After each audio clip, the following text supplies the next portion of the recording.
No hej, w dzisiejszym odcinku m.in. perełka będąca ulubionym miejscem pobytu dwóch najważniejszych polityków Polski Ludowej. Premiera Piotra Jaroszewicza oraz pierwszego sekretarza Polskiej Zjednoczonej Partii Robotniczej Edwarda Gierka. Miłego oglądania.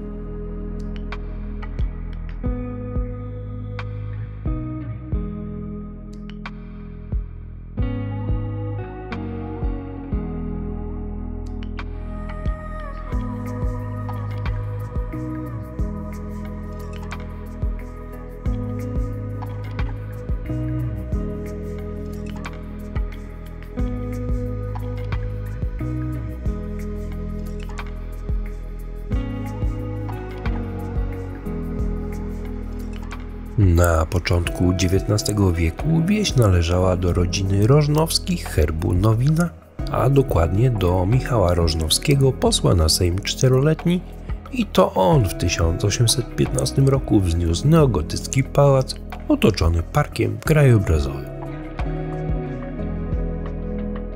W 1886 roku arcygowo przeszło w ręce Romualda Rzewuskiego herbu Krzywda, doktora filozofii, radcy Towarzystwa Ziemskiego Kredytowego, i to właśnie Rzewuski nadbudował w 1910 roku piętro głównej bryły, wieżę i pawilon ogrodu zimowego przylegający z tyłu do pałacu. W północnym narożniku zbudował też ośmioboczną wieżę i wprowadził do pałacu elektryczność, wodociąg i ogrzewanie parowe.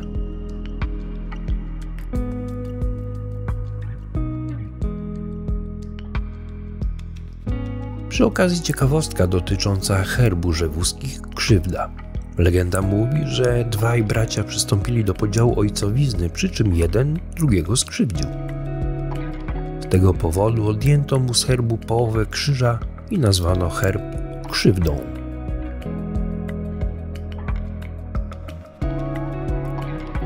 Na samych drzwiach wejściowych dostrzec można ozdobne kraty z inicjałami właściciela Romualda Rzewuskiego.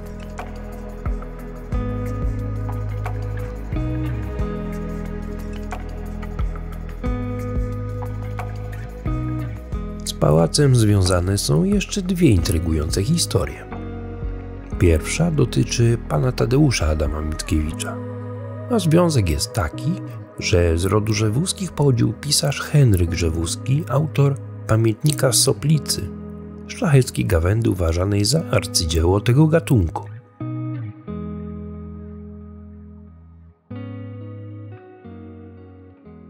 I gdy Henryk Rzewuski w 1825 roku poznał Adama Mickiewicza, wzbudził w nim zachwyt opowiadaniami z życia staroszlacheckiego, czym przyczynił się do pomysłu stworzenia pana Tadeusza.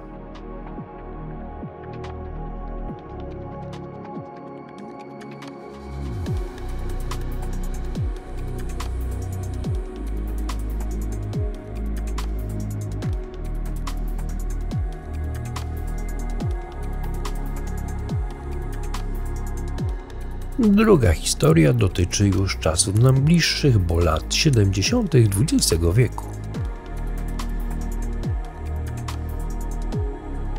W tych latach kilkukrotnie w pałacu przebywał premier Piotr Jaroszewicz, który uwielbia przyjeżdżać na polowania.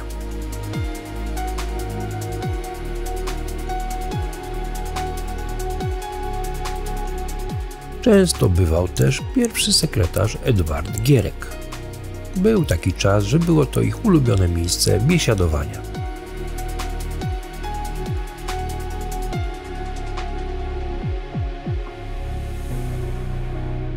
Do Arczugowa przyjeżdżali również wysokiej rangi radzieccy generałowie.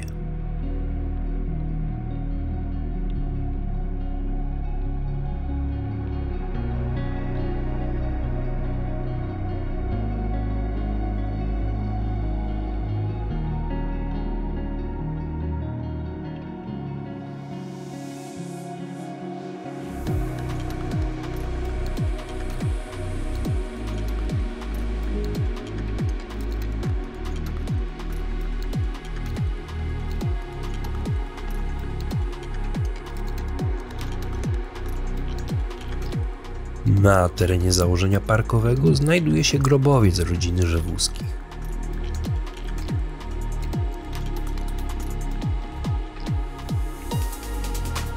W regionie to jeden z nielicznych parków, na terenie którego znajduje się grobowiec właścicieli pałacu. Spoczywają tam hrabia Romuald Rzewuski i jego żona Zofia Rzewuska z domu Lutomska.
Wiatrak holenderski, zwany zwyczajowo Holendrem, a także wiatrakiem wieżowym, pojawił się najpóźniej na terenie Polski.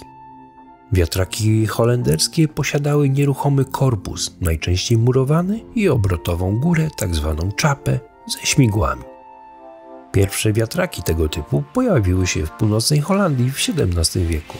W Polsce zaczęto je wprowadzać od XVIII wieku.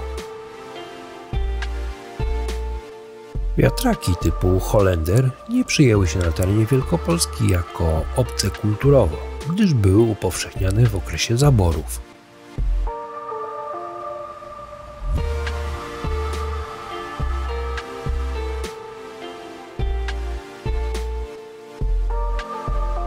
Dodatkowym czynnikiem, który sprawił, że Holendry nie stały się popularne, był o wiele wyższy koszt wystawienia takiego wiatraka niż niezwykle popularnego drewnianego wiatraka koźlaka.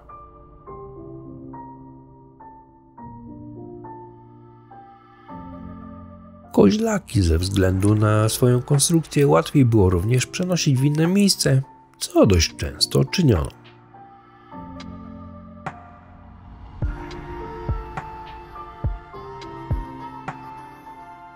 Wiatrak w Pyzdrach został zbudowany w 1903 roku przez rodzinę Bartczaków.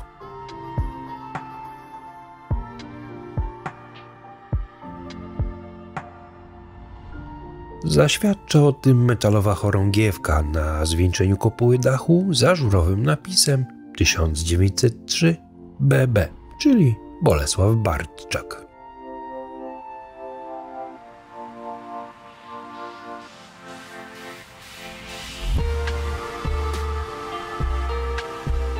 Pierwotnie wiatrak w Pyzdrach był napędzany wiatrem. W okresie międzywojennym zmieniono w nim napęd na elektryczny, ale zachowano urządzenia związane z napędem wiatrowym.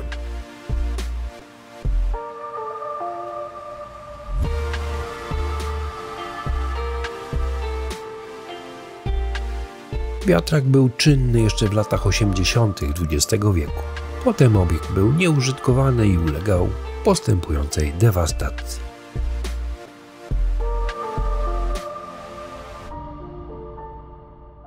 Nieużytkowany wiatrak zakupiła gmina Pyzdry i w latach 2018-2019 przeprowadziła jego rewitalizację.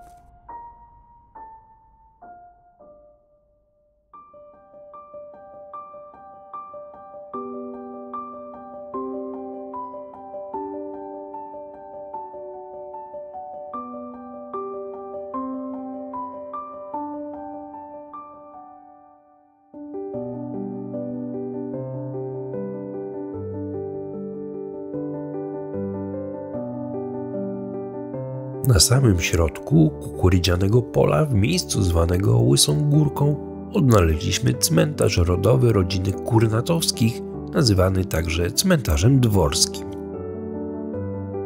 Powstanie cmentarza rodowego w Brudzewie wiąże się z tym, że rodzina Kurnatowskich, właściciele dóbr brudzewskich, wyznawcy kalwinizmu, zawierali związki małżeńskie z katoliczkami, m.in. z rodziny Unrugów.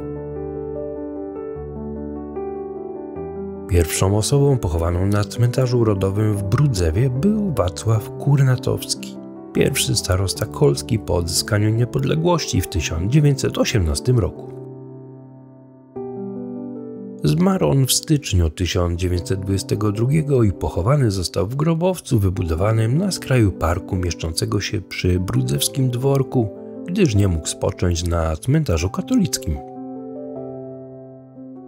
Na cmentarzu znajdował się jeden grobowiec otoczony niewysokim bielonym murkiem zwieńczonym dachówką.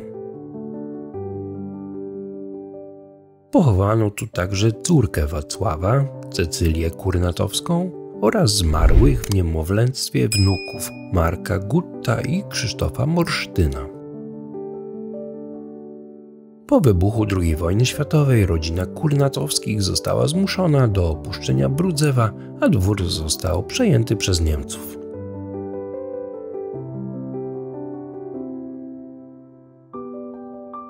I to by było na tyle. Widzimy się za tydzień. Trzymajcie się. Cześć.